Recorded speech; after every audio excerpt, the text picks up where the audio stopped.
The letter arrived on a Tuesday morning, crisp and official, bearing the seal of Morrison and Associates law firm. I remember the way my hands trembled as I tore open the envelope, expecting perhaps news about my grandmother's final arrangements or maybe a small keepsake she'd left behind.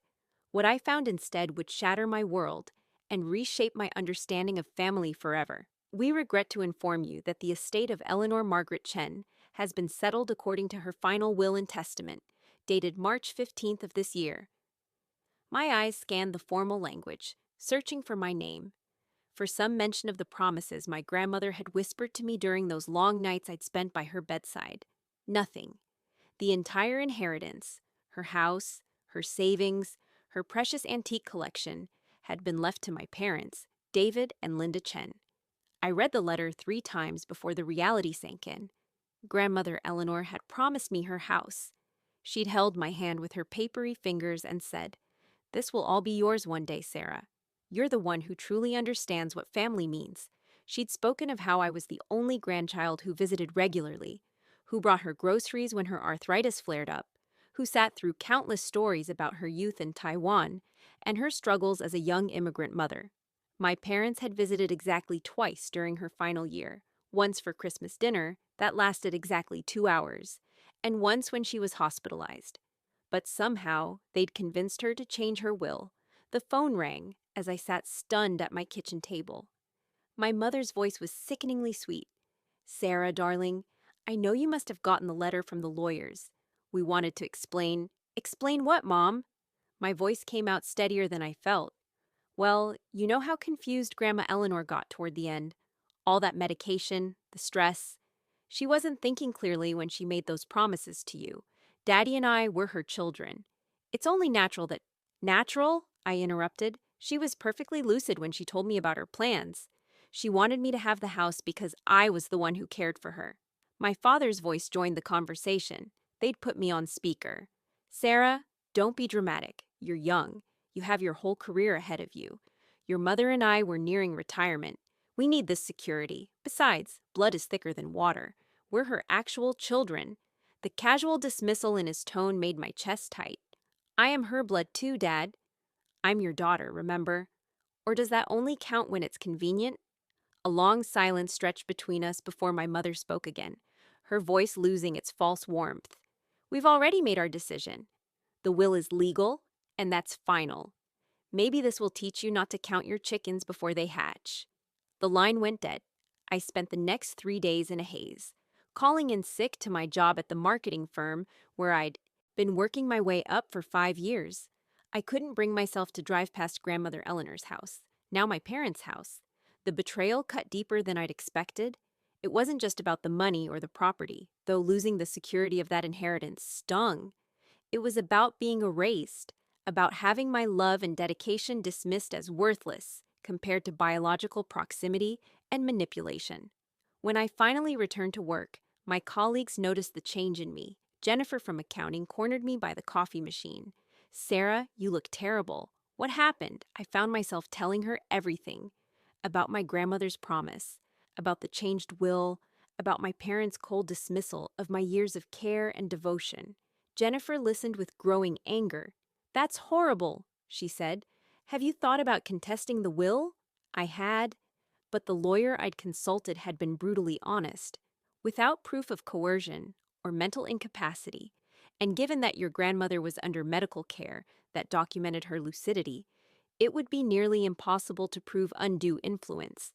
"I'm sorry, but the will appears to be legal and binding." So I did what I'd always done when faced with adversity. I focused on moving forward. I threw myself into my work with renewed intensity, staying late to perfect campaigns, volunteering for the difficult clients, taking on projects others avoided. If my parents wanted to dismiss my worth, I'd prove them wrong in the most public way possible, through my own success. My supervisor, Marcus Webb, noticed my increased dedication during our quarterly review. "Sarah, your performance has been exceptional this past year. The Henderson campaign you led exceeded all projections, and the client specifically requested you for their next product launch. I'm recommending you for the senior account manager position that's opening up."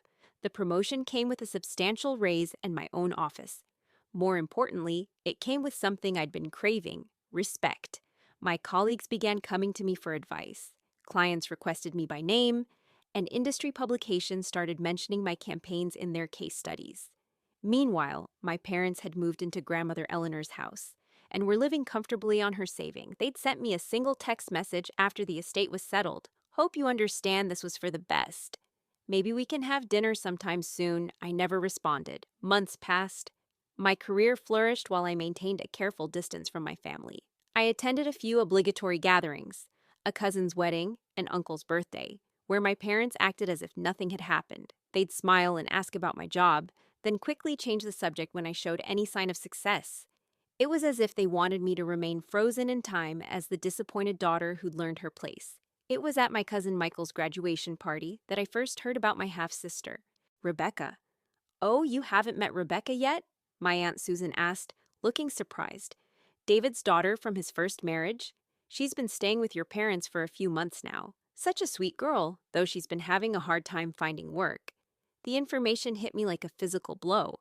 My father had a daughter I'd never known about, and my parents had welcomed her into the house that should have been mine. When I'd asked my father about his life before marrying my mother, he'd always been vague, mentioning briefly that he'd been married young, but it hadn't worked out. He'd never mentioned a child. I made an excuse and left the party early, but not before overhearing my aunt tell another relative, "It's so nice that David and Linda are giving Rebecca a chance to get back on her feet. She's been struggling since she dropped out of college. Apparently, she's been through several jobs this year already." That night, I drove past my grandmother's house for the first time since the inheritance news. The lights were on in the kitchen, where I'd helped Eleanor prepare countless meals, where she taught me to make her famous pork dumplings, where she listened to my problems and offered wisdom wrapped in stories from her past.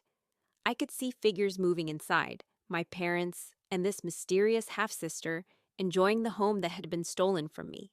2 years passed. My career reached new heights when I was recruited by Sterling and Associates, one of the most prestigious marketing firms in the city. The position came with a corner office, a team of 12 junior staff members, and the kind of salary that allowed me to buy my own house, smaller than Eleanor's, but modern and entirely mine. The irony wasn't lost on me. While my parents had taken my inheritance, believing they were securing their financial future, I'd built something even more valuable, a career that couldn't be stolen or manipulated away from me. It was during my third year at Sterling that fate delivered its first hint of the justice to come. I was in my office, reviewing applications for a new junior account coordinator position, when a familiar name caught my eye, Rebecca Chen. Rebecca Chen, my half-sister, applying to work at my company. I stared at the application, my heart pounding. The resume showed a pattern of short-term employment, several unexplained gaps, and a college education that had been abandoned after 2 years. Her references were sparse, and her cover letter was poorly written, full of grammatical errors and vague claims about being passionate about marketing and eager to learn. Under normal circumstances, I would have dismissed the application immediately. Our company had standards, and Rebecca's qualifications fell far short, but something made me pause. Maybe it was curiosity. Maybe it was the universe presenting me with an opportunity I hadn't asked for, but couldn't ignore. I called HR. "Schedule an interview with Rebecca Chen for next Tuesday." The day of the interview arrived gray and rainy. I watched from my office window as a young woman hurried across the parking lot, clutching a folder to her chest and clearly flustered by the weather. She looked enough like my father that recognition was immediate. The same narrow face, the same nervous energy, the same way of ducking her head when uncertain. Rebecca appeared at my office door precisely on time, her hair slightly damp from the rain, wearing an ill-fitting blazer that had seen better days. She knocked tentatively. "Come in," I said, not looking up from her file. "Miss Chen? I'm Rebecca Chen, here for the interview for the junior account coordinator position." I looked up slowly, studying her face for any sign of recognition. There was none. She had no idea who I was. "Please have a seat, Rebecca." I gestured to the chair across from my desk. "I notice we share a surname. Any relation to David Chen?" Her face brightened for the first time since entering my office. "Yes, he's my father. Do you know him?" "We've met," I said carefully. "Tell me about yourself, Rebecca. What draws you to marketing?" The interview was painful to watch. Rebecca stumbled through basic questions about marketing principles, couldn't explain gaps in her employment history, and seemed genuinely surprised when I asked about her goals and ambitions. It became clear that she'd applied to dozens of jobs without researching any of them, hoping something would stick. "I'm really just looking for a stable position," she said finally, abandoning any pretense of passion for the field. My dad's wife, Linda, she says I need to be more responsible about my career. They've been really patient with me, letting me stay with them while I figure things out. But I know they want me to be independent. "And how long have you been living with them?" I asked. "About 3 years now. They're amazing, honestly. When I dropped out of school, my mom pretty much wrote me off. But Dad and Linda welcomed me with open arms. They even moved into this beautiful house that belonged to Linda's mother-in-law, so there's plenty of space for me. They're always saying how family should take care of family, you know? The irony was so thick I could taste it. Family should take care of family. The same parents who dismissed my years of caring for Eleanor as meaningless were now housing and supporting a daughter who couldn't hold a job, using the inheritance they'd stolen from me to finance their generosity. "That's very generous of them," I managed. "It really is. My half-sister Sarah, she's Dad's daughter from his marriage to Linda. She's always been super independent and successful. I think they wanted to make sure I had the same opportunities, even though I'm not as naturally driven as she is. She had no idea. My parents had never told her that I existed beyond a casual mention of Dad's daughter from his marriage to Linda. They'd created a fiction where I was some distant success story, not the daughter they'd betrayed and discarded." The interview concluded with Rebecca asking anxiously, "Do you think I have a chance? I really need this job. My parents have been so supportive, but I can see the strain it's putting on them financially. Dad's retirement savings are getting stretched thin, and Linda's been taking on extra stress about money." Something cold and calculating settled in my chest. "Rebecca, I'll be honest with you. Your qualifications don't meet our usual standards for this position." Her face fell. "However," I continued, "I believe in giving people opportunities to grow. I'm willing to offer you a trial period, 6 months as an intern with the possibility of permanent placement if you prove yourself capable of learning and adapting." Her gratitude was overwhelming and genuine. "Thank you so much, Miss Chen. I won't let you down. When would I start?" "Monday morning, 8 a.m. sharp. And Rebecca, in this office, you'll address me as Miss Chen or boss. We maintain professional standards here." "Of course, boss." "Thank you again." As Rebecca left my office, practically glowing with relief and excitement, I felt the first stirring of something I'd thought I'd buried forever. A sense that justice, long delayed, might finally be coming. That weekend, my parents' house undoubtedly buzzed with celebration. Their daughter had landed a prestigious internship at a major marketing firm. They would have toasted Rebecca's success, probably crediting their own support and guidance for her achievement. If only they knew that the woman who'd hired her was the daughter they'd written off, the one whose inheritance they'd stolen to finance the very support system that had kept Rebecca afloat. Monday morning arrived crisp and clear. I watched from my office as Rebecca entered the building, dressed more appropriately this time in a conservative skirt and blouse that Linda had probably helped her select. She carried a new notebook and wore the expression of someone determined to make the most of an unexpected opportunity. Her first day was a disaster. I assigned her to Jennifer Martinez, my most patient senior account manager, with instructions to start with basic administrative tasks and gradually introduce her to client communications. By noon, Jennifer was in my office with a concerned expression. "Sarah, I don't want to speak out of turn, but Rebecca seems unprepared for professional work. She's already made several mistakes with filing. She answered a client call and put them on hold for 15 minutes while she tried to figure out the phone system. And she asked me if she could leave early on Friday for a concert. It's her first day," I said diplomatically. "Give her a chance to adjust." But the problems continued. Rebecca's work habits were poor. She arrived late, took extended lunch breaks, and seemed genuinely puzzled by basic office protocols. More troubling was her attitude toward authority. When Jennifer corrected her mistakes, Rebecca would become defensive, often mentioning that she wasn't used to corporate culture and suggesting that the rules seemed unnecessarily strict. After 2 weeks, I called Rebecca into my office. "How are you finding the work environment here?" I asked. Intense, she said, fidgeting with her pen. Everyone seems so serious all the time. At my last job, things were much more relaxed. And how long did you stay at your last job? 3 months, but that was because the manager had unrealistic expectations. I nodded thoughtfully. Rebecca, I want you to succeed here, but success requires adaptation. When Jennifer gives you feedback, how do you typically respond? I listen, she said defensively, but sometimes her criticism seems unfair. I mean, I'm still learning. Learning requires accepting feedback without defensiveness. It means acknowledging mistakes and working to correct them. Are you prepared to do that? Of course, she said, though her tone suggested she didn't truly understand what I was asking. As the weeks passed, Rebecca's pattern became clear. She would make the same mistakes repeatedly, become defensive when corrected, and seem to expect special treatment due to her learning status. Other employees began to complain about having to cover for her errors, and I found myself in the position I'd never wanted, managing a failing employee who happened to be my half-sister. The breakthrough came during her second month when Rebecca made a significant error with a client presentation.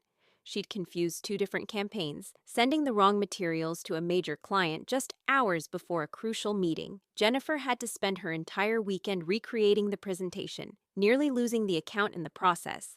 Monday morning, I called Rebecca into my office. This time, I wasn't alone. Jennifer sat beside me, along with our HR representative. Rebecca, we need to discuss your performance, I began. Immediately, her defenses rose. If this is about Friday's mistake, that wasn't entirely my fault. The files were labeled confusingly, and no one properly explained the system to me. Rebecca, Jennifer said gently, we've reviewed the file system multiple times together. The labels are standardized across the company. Well, maybe the system needs improvement, Rebecca shot back. I'm not the only one who's mentioned that things could be clearer. I watched this exchange with fascination. Rebecca was exhibiting the same entitlement I'd seen in my parents. The assumption that when something went wrong, the fault lay with everyone except herself. It was my father's voice I heard in her defensive tone, my mother's dismissive attitude in her inability to accept responsibility. Rebecca, I said quietly, in professional settings, we don't blame systems for our mistakes. We take responsibility and work to improve. That's easy for you to say, she replied, her frustration finally boiling over. You're the boss. You don't have to deal with impossible expectations and judgmental colleagues. The HR representative cleared her throat. Rebecca, speaking to your supervisor in that tone is inappropriate. I'm just being honest, Rebecca said, crossing her arms. Maybe honesty isn't valued here. I felt a strange calm settle over me. Rebecca, you're right. Honesty isn't just valued here. It's required. So let me be honest with you. Your work performance has been consistently below standards. You've made repeated errors, shown resistance to feedback, and demonstrated an attitude that suggests you believe the rules that apply to everyone else shouldn't apply to you. Her face flushed. That's not fair. I've been trying my best. Your best isn't meeting our requirements. You have 2 weeks to demonstrate significant improvement, or your internship will be terminated. For the first time since the interview, Rebecca looked genuinely shaken. You can't be serious. I need this job. My family is counting on me. Then I suggest you start taking it seriously. As Rebecca left my office, clearly upset, I felt no satisfaction. This wasn't revenge. It was simply consequence. Rebecca's failure wasn't something I'd orchestrated. It was something she'd created through her own choices and attitudes. But the real revelation came that afternoon when Rebecca called in sick, then again the next day. On Thursday, Jennifer mentioned she'd seen Rebecca's social media posts showing her at a beach resort with friends. She's lying about being sick, Jennifer said. What do you want to do? I thought about my options. I could confront Rebecca directly, or I could wait to see how far she would dig her own hole. Experience had taught me that people like Rebecca, people like my parents, would eventually reveal their true character if given enough rope. Friday morning, Rebecca returned to work with a slight tan and a casual attitude that suggested she expected her absences to be overlooked. Feeling better? I asked when she stopped by my office. Much, thanks. I had some kind of stomach bug. Very contagious. I'm sure. Rebecca, could you join me in the conference room? I'd like to discuss your progress. In the conference room, I placed a folder on the table between us. Rebecca, we need to talk about your commitment to this position. I'm very committed, she said quickly. Are you? Because your social media posts suggest you spent the last 2 days at the beach rather than homesick. The color drained from her face. How did you? That's an invasion of privacy. Your posts are public, Rebecca, and lying to your employer about sick leave is grounds for immediate termination. You can't fire me for being sick. I can fire you for lying about being sick while posting photos of yourself on vacation. For several long moments, Rebecca sat in silence, perhaps realizing for the first time that actions had consequence, that couldn't be argued away or deflected onto others. Look, she said finally, I made a mistake. But everyone deserves a second chance, right? I mean, we're both Chens. Doesn't that count for something? The question hung in the air between us. Here was the moment, the perfect opportunity to reveal who I really was, to explain that her comfortable life in my grandmother's house was built on my stolen inheritance, to tell her that the family support she'd taken for granted had been purchased with my birthright. Instead, I stood up. Rebecca, your internship is terminated effective immediately. Please collect your personal belongings and turn in your key card to security. Wait, you can't do this. My parents, they'll be devastated. This job was supposed to be my fresh start. Then perhaps you should have treated it like one. As security escorted Rebecca from the building, I watched from my office window. She stood on the sidewalk for several minutes, probably calling my parents, probably expecting them to somehow fix the situation, the way they'd fixed every other problem in her life. The phone calls started that evening. First my mother, then my father, both using the same script Rebecca had obviously provided them. Sarah, there's been some kind of misunderstanding at your company, my mother began. Rebecca was let go today, and she says it was completely unfair. The supervisor was apparently very harsh and unreasonable. Is that so? I replied. Yes, and we were wondering if you might know someone there who could help. You're successful in marketing. Surely you have connections. The irony was exquisite. My parents were calling me, the daughter they'd betrayed and dismissed, asking me to help the daughter they'd chosen to support with my stolen inheritance. What's the supervisor's name? I asked. Rebecca said it was some woman named Chen. Very cold, apparently, not understanding at all about the learning curve involved in a new job. I said. Sarah Chen, by any chance? Yes, that's it. Do you know her? We've met. Oh, wonderful. Could you put in a good word for Rebecca? She's really been trying her best, and this job meant so much to her. To all of us, really. We've invested so much in helping her get back on her feet. The satisfaction was quiet but profound. I'll see what I can do. Thank you, sweetheart. We knew we could count on you. After hanging up, I sat in my living room, looking out at the city lights. My parents had unknowingly asked their betrayed daughter to intervene on behalf of their favored daughter with their betrayed daughter. The cosmic joke was so perfect, it almost felt scripted. But the real reckoning was still to come. 3 months later, Jennifer mentioned that she'd heard Rebecca had been fired from another job, her third since leaving our company. Apparently, she's developing quite a reputation in the industry. Word travels fast about unreliable employees. Meanwhile, my own career continued its upward trajectory. I was featured on the cover of Marketing Weekly magazine for my innovative campaign work, and headhunters were calling with increasingly attractive offers. The success I'd built from scratch was becoming the kind of achievement that couldn't be ignored or dismissed, even by parents who'd written me off years ago. The call came on a Thursday evening in December. My father's voice was strained, lacking its usual confidence. Sarah, we need to talk. Could you come over this weekend? It's important. What about? It's better discussed in person. Please, it's about the family. Saturday afternoon, I drove to my grandmother's house for the first time in 4 years. The garden that Eleanor had tended so carefully looked neglected, and the house itself showed signs of deferred maintenance. My parents met me at the door, both looking older and more worn than I remembered. Come in, my mother said, her voice artificially bright. Can I get you some tea? We sat in Eleanor's living room, surrounded by her furniture and photographs, the weight of memory making the air thick. My father cleared his throat. Sarah, I want you to know that your mother and I have been doing a lot of thinking lately. About family, about priorities, about mistakes we may have made. I waited. We've been supporting Rebecca for almost 4 years now, he continued. We thought we were helping her find her footing, but she's not finding her footing, my mother finished. She lost another job last month. She's showing no initiative, no growth, and the financial strain. We're struggling, my father said bluntly. Eleanor's savings are nearly depleted. The house needs expensive repairs we can't afford. And Rebecca shows no signs of becoming independent. The room fell silent except for the ticking of Eleanor's antique clock. Why are you telling me this? I asked. My parents exchanged glances. Because you turned out exactly the way we hoped Rebecca would, my mother said quietly. You're successful, independent, driven. You built something real for yourself. You've made us proud, my father added, the words sounding like they'd been difficult to extract. I looked around the room, at Eleanor's photographs, showing 4 generations of our family, at the furniture she'd polish lovingly every week, at the windows she'd gaze through while waiting for visits that rarely came except from me. You want something, I said. Another exchanged glance.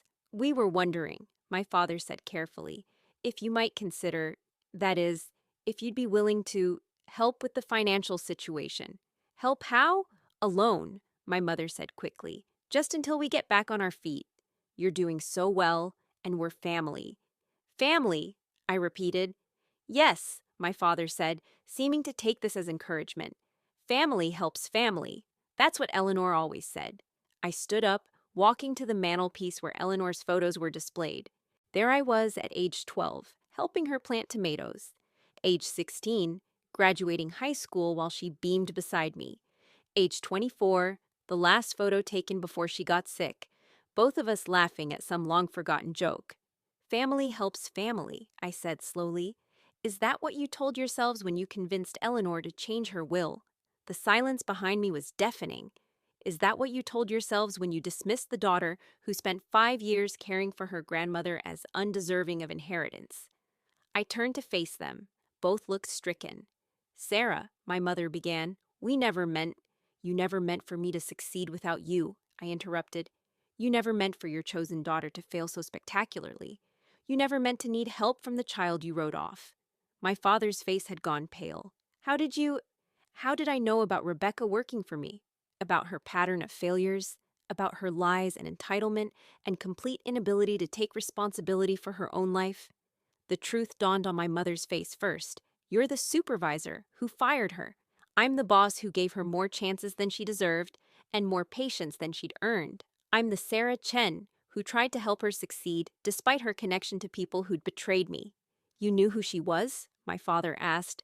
From the moment she walked into my office.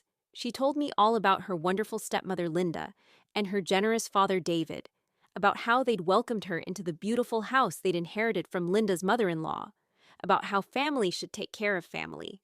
My mother was crying now, silent tears that she didn't bother to wipe away. We made a mistake, my father said quietly.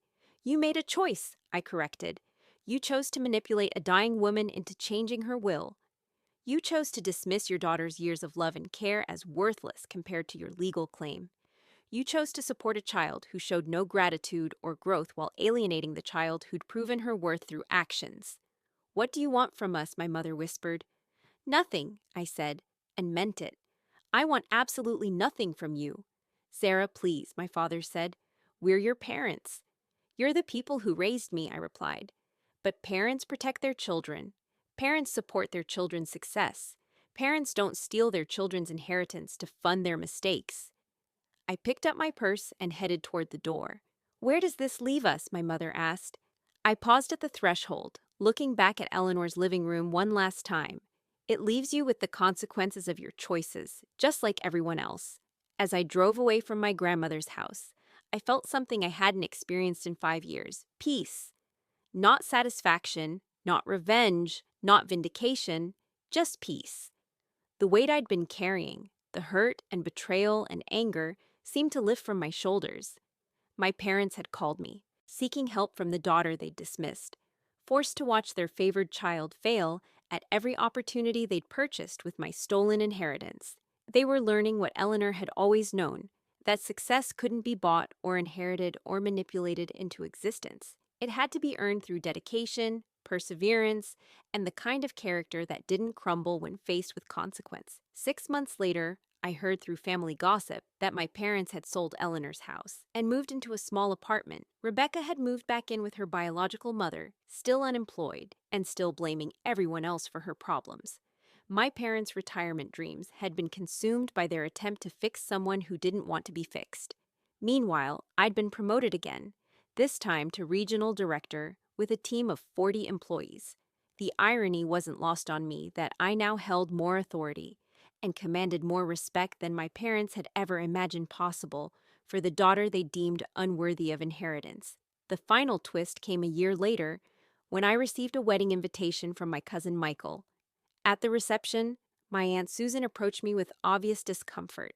"Sarah, I hope you don't mind me asking, but is it true that you were Rebecca's supervisor at that marketing company?" "I was." "And you knew she was your half-sister?" "I did." My aunt nodded slowly. "Your parents never told her who you really were, did they? Even after she was fired, they never explained that the boss she complained about was their own daughter." "No, they didn't." "That must have been difficult for you." I considered this. "Actually, it was illuminating.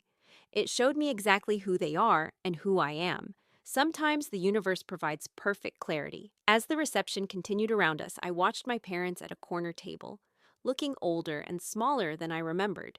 Rebecca wasn't there. Apparently, she'd moved to another state, still searching for the easy opportunity that would finally launch her into success without effort. They'd lost both daughters in the end, one through betrayal and one through enabling.